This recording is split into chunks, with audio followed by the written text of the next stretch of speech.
Assalamualaikum warahmatullahi wabarakatuh. Yang terhormat dosen pengampu mata kuliah Agama Islam 2 kelas IKMC 2024 dan teman-teman IKMC 2024 yang saya banggakan.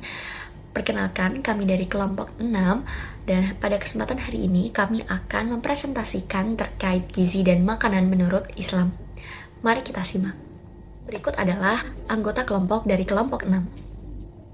Dalam Islam, makanan tidak hanya berfungsi untuk memenuhi selera, tetapi juga menjadi sarana menjaga kesehatan dan beribadah kepada Allah.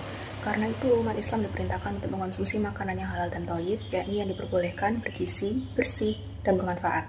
Konsep gizi seimbang dalam Islam mengajarkan moderasi dan keseimbangan agar tidak berlebihan dalam makan sesuai prinsip mizan. Islam juga melarang makanan haram seperti babi, alkohol karena membahayakan tubuh dan jiwa. Dengan menerapkan pola makan halal, thayyib, dan seimbang, seorang muslim dapat menjaga kesehatan jasmani sekaligus menumbuhkan ketenangan spiritual dan rasa syukur kepada Allah Subhanahu wa taala. 3 manfaat dari mempelajari materi gizi dan makanan menurut Islam. Yang pertama ada menjelaskan konsep gizi seimbang menurut ajaran Islam yang meliputi konsumsi makanan halal, higienis, bergizi, dan proporsional untuk mencegah penyakit serta menjaga stamina dan kesegaran tubuh. Yang kedua ada memberikan pemahaman bahwa makanan dalam Islam bukan hanya soal kehalalan, tetapi juga kualitas baik yang berdampak positif pada kesehatan jasmani dan rohani. Dan yang terakhir ada mendorong pola hidup sehat dan etis. Pengertian makanan menurut Encyclopedia Britannia et al. Pada 2024 adalah zat yang secara esensial terdiri dari protein, karbohidrat, lemak, dan zat gizi lainnya yang digunakan organisme sebagai sumber energi serta untuk mendukung pertumbuhan dan fungsi vital tubuh. Makanan secara umum dapat didefinisikan sebagai zat atau produk yang berasal dari sumber alam, baik hewani maupun nabati atau bahkan hasil olahan yang dikonsumsi oleh manusia untuk memenuhi kebutuhan gizi, menyediakan energi, mendukung pertumbuhan, pemeliharaan sel dan jaringan tubuh, serta menjaga fungsi fisiologis tetap normal. Dalam era modern sendiri, pengertian ini meluas mencakup produk makanan yang telah mengalami pengelolaan fisik dan atau kimiawi, yang mempengaruhi sifat sensorial, nilai nutrisi, serta keamanan pangan. Aspek-aspek dalam definisi makanan sendiri ada kandungan zat gizi, sumber bahan, protein pengelolaan, proses pengelolaan, keamanan pangan, dan fungsi biologis maupun fisiologis. Baik, selanjutnya kita akan membahas pengertian dari gizi. Jadi kata gizi sendiri itu berasal dari bahasa Arab yaitu giza yang berarti makanan. Secara umum, gizi adalah ilmu yang mempelajari tentang zat-zat makanan yang dibutuhkan oleh tubuh untuk tumbuh, berkembang, dan menjalankan fungsi fisiologisnya secara optimal.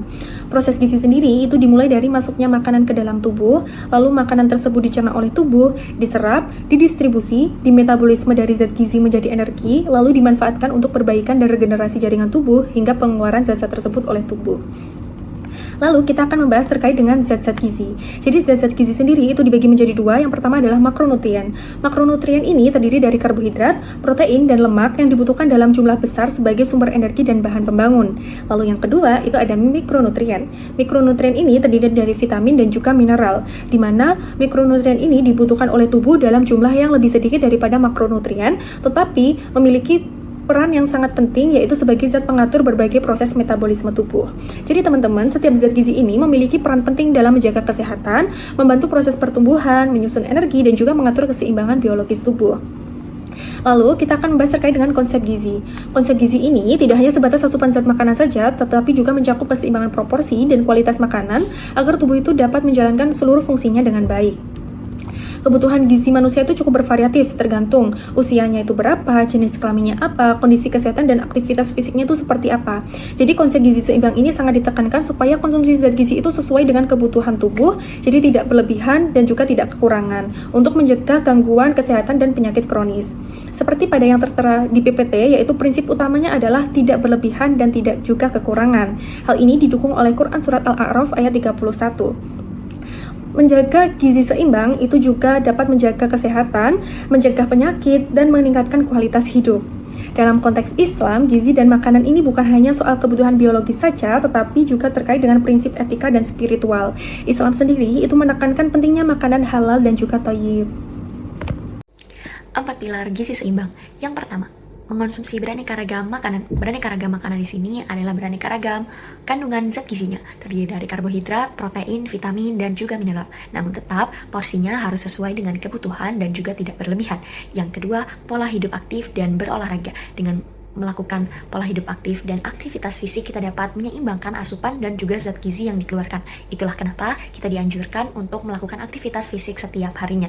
Yang ketiga adalah menerapkan pola hidup bersih dan sehat. Dengan membiasakan kegiatan ataupun perilaku yang bersih, kita juga akan dapat membantu menjaga diri dari terkena penyakit yang ada di sekitar kita. Yang keempat, menjaga berat badan ideal. Menjaga berat badan ideal ataupun pemantauan berat badan normal harus menjadi bagian dari gaya hidup, karena dengan pemantauan ini kita dapat meminimalisir terjadinya penyimpangan ataupun penyakit yang dapat disebabkan karena berat badan yang berlebih. Selanjutnya, hukum makanan dalam Islam. Makanan dibedakan menjadi 4 kategori utama. Yang pertama halal, yaitu makanan yang diperbolehkan dan baik dari segi zat maupun prosesnya. Prinsip halalan thayyiban menekankan bahwa makanan harus bersih, bergizi, dan tidak membahayakan. Kedua, haram, yaitu makanan yang dilarang secara tegas seperti babi, darah, bangkai, dan alkohol karena dapat merusak fisik dan spiritual. Ketiga, syubhat, yakni makanan yang statusnya samar antara halal dan haram sehingga sebaiknya dihindari untuk menjaga kesucian diri dan agama. Terakhir, makruh, yaitu makanan yang tidak berdosa bila dikonsumsi, tetapi lebih baik ditinggalkan karena kurang baik bagi kesehatan atau etika. Keempat kategori ini menunjukkan bahwa Islam sangat memperhatikan aspek makanan, kebersihan, dan moral dalam setiap makanan yang dikonsumsi umatnya. Jadi, dalam Islam, konsep gizi dan makanan bukan hanya memenuhi kebutuhan fisik, tetapi juga membawa implikasi spiritual dan moral yang mendalam. Makanan dalam Islam harus memenuhi 2 aspek utama. Yang pertama ada halal dan yang kedua ada thayyib. Halal berarti makanan tersebut diizinkan menurut syariat, sementara thayyib mengandung makna bahwa makanan harus baik, bersih, sehat, dan memberikan manfaat optimal bagi tubuh. Prinsip ini menggarisbawahi bahwa makanan yang dikonsumsi umat muslim tidak hanya harus bebas dari unsur haram, tetapi juga berkualitas dan menyehatkan, seperti ditegaskan dalam Al-Quran Surat Al-Baqarah ayat 168 yang berbunyi, "Hai manusia, makanlah yang halal, lagi baik dari apa yang terdapat di bumi, dan janganlah kamu mengikuti langkah-langkah setan, karena sesungguhnya setan itu musuh yang nyata bagimu." Nah, konsep halal dan thayyib ini menjadi landasan penting yang menjembatani nilai-nilai agama dan kebutuhan kesehatan jasmani. Selain aspek kehalalan, Islam juga sangat menekankan makanan bergizi seimbang untuk menjaga kesehatan tubuh. Konsumsi zat gizi seperti karbohidrat, protein, lemak, vitamin, dan mineral harus dipenuhi dalam porsi yang tepat agar tubuh dapat berfungsi optimal. Dalam Islam, pemilihan makanan yang bergizi harus didasarkan pada konsep halalan thayyiban. Hal ini telah tercantum dalam Quran Surat Al-Baqarah ayat 168 bahwasanya Allah telah menganjurkan kita untuk memakan makanan yang halal dan juga baik. Halal sendiri berarti diperbolehkan secara syariat Islam. Halal dibedakan menjadi 3, yakni halal menurut zatnya, seperti kita harus menghindari makanan yang haram, contohnya babi, darah, dan juga bangkai. Kemudian yang kedua adalah halal cara mendapatkannya. Jadi makanan yang kita dapat harus didapatkan dari cara-cara yang baik, tidak boleh dari hasil curian, hasil kejahatan, dan cara-cara jahat lainnya. Kemudian yang ketiga adalah halal cara mengolahnya. Hal ini berarti ketika daging kurban ataupun daging ayam itu bersifat halal, namun bisa berubah menjadi haram apabila cara menyembelihnya tidak sesuai dengan syariat Islam. Kemudian, thayyib sendiri secara luas berarti baik. Apabila dikaitkan dengan gizi, maka makanan thayyib adalah makanan yang sehat secara kandungannya. Kemudian tidak mengandung bahan berbahaya seperti zat kimia, terpapar virus atau bakteri, dan lain sebagainya. Dan yang terakhir, thayyib harus bersifat proporsional, yang berarti tidak boleh berlebihan karena sesuatu yang berlebihan itu tidak baik. Namun yang perlu diperhatikan adalah tidak semua makanan halal itu thayyib dan tidak semua makanan thayyib itu halal. Hal ini perlu disesuaikan kembali dengan kondisi seseorang. Contohnya, daging kambing itu adalah halal. Namun, hal ini menjadi tidak thayyib apabila daging kambing dikonsumsi oleh penderita darah tinggi. Maka dari itu perlu adanya penyesuaian kembali terkait kondisi seseorang. Selanjutnya adalah penjelasan mengenai makanan haram. Jadi makanan haram itu makanan yang dilarang dalam ajaran Islam, dan memang biasanya Allah mengharamkan sesuatu itu pasti ada kekurangan dan juga mudaratnya. Dan pembagian hukum haram itu dibagi jadi 2, ada haram li zatihi dan juga haram li ghairihi. Haram li zatihi itu suatu keharaman yang langsung dan sejak semula memang ditentukan dalam Al-Quran dan juga hadis bahwa hal itu memang haram. Misalnya memakan bangkai, daging babi, berjudi, minuman keras, berzina, membunuh, dan memakan harta anak yatim. Kemudian haram li ghairihi itu sesuatu yang pada mulanya dia disyariatkan, tetapi diikuti oleh sesuatu yang bersifat mudarat bagi manusia, maka keharamannya adalah disebabkan adanya mudarat tersebut. Misalnya itu makanan yang awalnya dia tuh halal, sebenarnya dia halal, cuma karena didapatkan dengan cara yang haram atau cara yang dilarang oleh Allah, maka makanan itu jadi haram. Misalnya makanan hasil riba, makanan hasil mencuri, dan lain sebagainya. Dan dalil yang menyatakan larangan untuk memakan makanan yang diharamkan oleh Allah itu terdapat dalam surah Al-Baqarah ayat 173, surah Al-Maidah ayat 3, dan surat Al-An'am ayat 145. Dan dari ketiga ayat tersebut dapat kita pahami bahwa Allah itu telah mengharamkan bangkai, darah, daging babi, binatang yang disembelih dengan tidak menyebut nama Allah, binatang yang tercekik, dipukul, yang ditanduk dan diterkam oleh binatang buas, dan semuanya itu diharamkan oleh Allah kecuali dalam keadaan darurat, maka diperbolehkan memakannya. Gizi seimbang menurut Al-Quran. Dalam Islam sendiri, gizi yang seimbang adalah asupan makanan yang mengandung nutrisi untuk kebutuhan tubuh dan menganut prinsip halal dan thayyib. Allah menegaskan dalam surat Al-Baqarah ayat 168 yang artinya, "Hai sekalian manusia, makanlah yang halal lagi baik dari apa yang terdapat di bumi, dan janganlah kamu mengikuti langkah-langkah syaitan." Halal di sini sendiri artinya adalah segala sesuatu yang dihalalkan oleh Allah, dan thayyib artinya baik. Maka makna halal dan thayyib sendiri kembali ditegaskan dalam firman Allah Subhanahu wa taala pada surat Al-Maidah ayat 88 yang artinya, "Dan makanlah makanan yang halal lagi baik dari apa yang Allah telah rezekikan kepadamu, dan bertakwalah kepada Allah yang kamu beriman kepadanya." Pada ayat ini dijelaskan bahwa halal tidak hanya terkait dengan cara memperolehnya saja, tetapi juga pada zat yang ada di dalam makanan tersebut. Sementara itu, thayyib bermakna baik dari segi manfaat bagi tubuh, seperti kandungan gizi, vitamin, dan protein yang ada pada makanan tersebut. Islam, Allah juga menegaskan untuk tidak berlebih-lebihan dalam makan dan minum seperti yang dijelaskan pada surat Al-A'raf ayat 31 yang artinya, "Hai anak Adam, pakailah pakaianmu yang indah di setiap memasuki masjid, makan dan minumlah dan janganlah berlebih-lebihan," yang memerintahkan manusia untuk tidak makan dan minum secara berlebihan. Mana tuntunan ini juga sejalan dengan prinsip gizi seimbang yang menekankan pentingnya pengaturan waktu makan dan asupan yang proporsional. Sebagai seorang muslim, menjaga sesuatu yang kita makan menjadi amanah untuk kita, terutama dalam tolak ukur kita menjaga keimanan dan juga ketakwaan kepada Allah Subhanahu wa taala. Sehingga apabila kita mengkonsumsi makanan yang bergizi dan halal, maka akan mendatangkan manfaat. Di antaranya yang pertama, memberikan kesehatan bagi tubuh karena dengan memilih makanan yang halal dan bergizi akan membantu memenuhi kebutuhan gizi tubuh dan meminimalkan resiko terkena penyakit. Yang kedua, menumbuhkan sikap juang tinggi dalam menegakkan ajaran Allah serta mempercepat terkabulan doa. Kemudian apabila kita memperoleh makanan dengan cara yang baik, maka akan mendatangkan ketenangan hati dan juga jiwa. Selanjutnya saya akan menjelaskan mengenai dampak dari mengkonsumsi makanan haram. Yang pertama adalah dampak spiritual dan moral. Jadi makanan haram itu bisa mempengaruhi kebersihan hati dan menurunkan sensitivitas moral seseorang. Dalam Quran Surah Al-Mu'minun ayat 51, Allah memerintahkan manusia untuk memakan yang halal dan baik agar dapat beramal soleh. Jadi makanan yang haram itu bisa membuat hati tertutup dari kebenaran dan mengurangi keberkahan dalam hidup. Kemudian penelitian dari Farid dan Basri tahun 2020 juga menunjukkan bahwa makanan haram itu berkaitan dengan turunnya kecerdasan spiritual seseorang.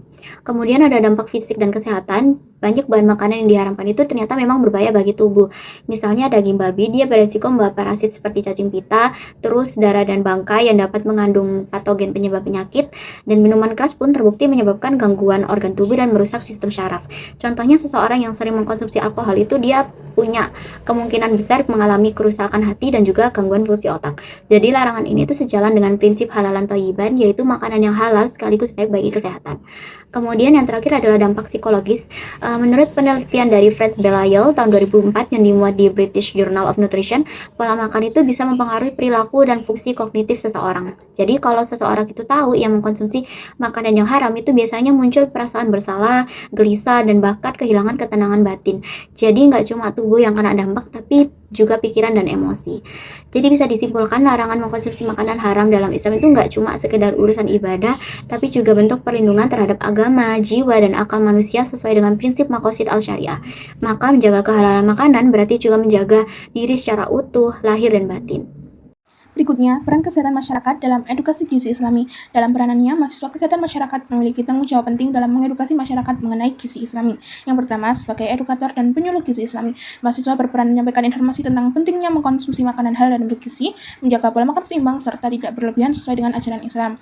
Yang kedua, sebagai pelaksana pengabdian masyarakat, mahasiswa dapat langsung menerapkan konsep gizi Islam melalui kegiatan edukasi di lapangan, seperti pelatihan pembuatan menu sehat halal dan thayyib. Yang ketiga, mahasiswa juga berperan sebagai role model dalam masyarakat, yang artinya mereka harus menjadi contoh nyata dalam menerapkan gaya hidup sehat dan Islami.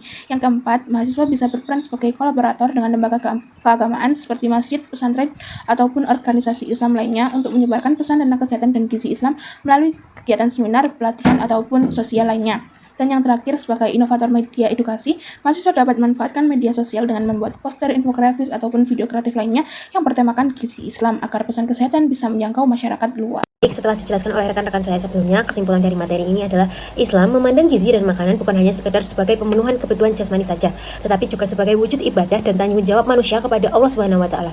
Prinsip halal dan thayyiban sendiri di sini menuntut umat Islam untuk memilih makanan yang halal menurut syariat dan bermanfaat bagi tubuh.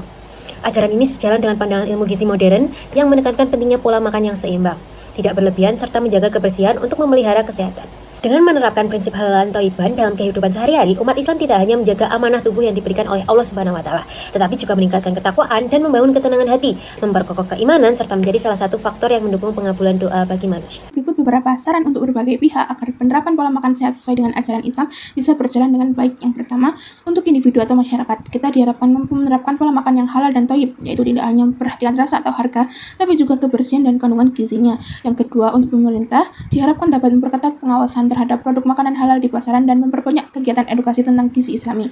Yang ketiga, untuk lembaga pendidikan, diharapkan bisa menanamkan pendidikan gizi Islami sejak dini melalui kurikulum pembelajaran. Dan yang keempat, untuk tokoh agama atau ulama, yang mereka memiliki peran besar dalam menyampaikan pentingnya menjaga kesehatan dan mengkonsumsi makanan halal melalui ceramah ataupun khutbah. Akhir kata, inilah materi presentasi yang dapat kami sampaikan. Semoga teman-teman mendapatkan manfaat dari apa yang kami sampaikan. Mohon maaf bila ada salah kata. Wabillahi taufiq wa hidayah. Wassalamualaikum warahmatullahi wabarakatuh.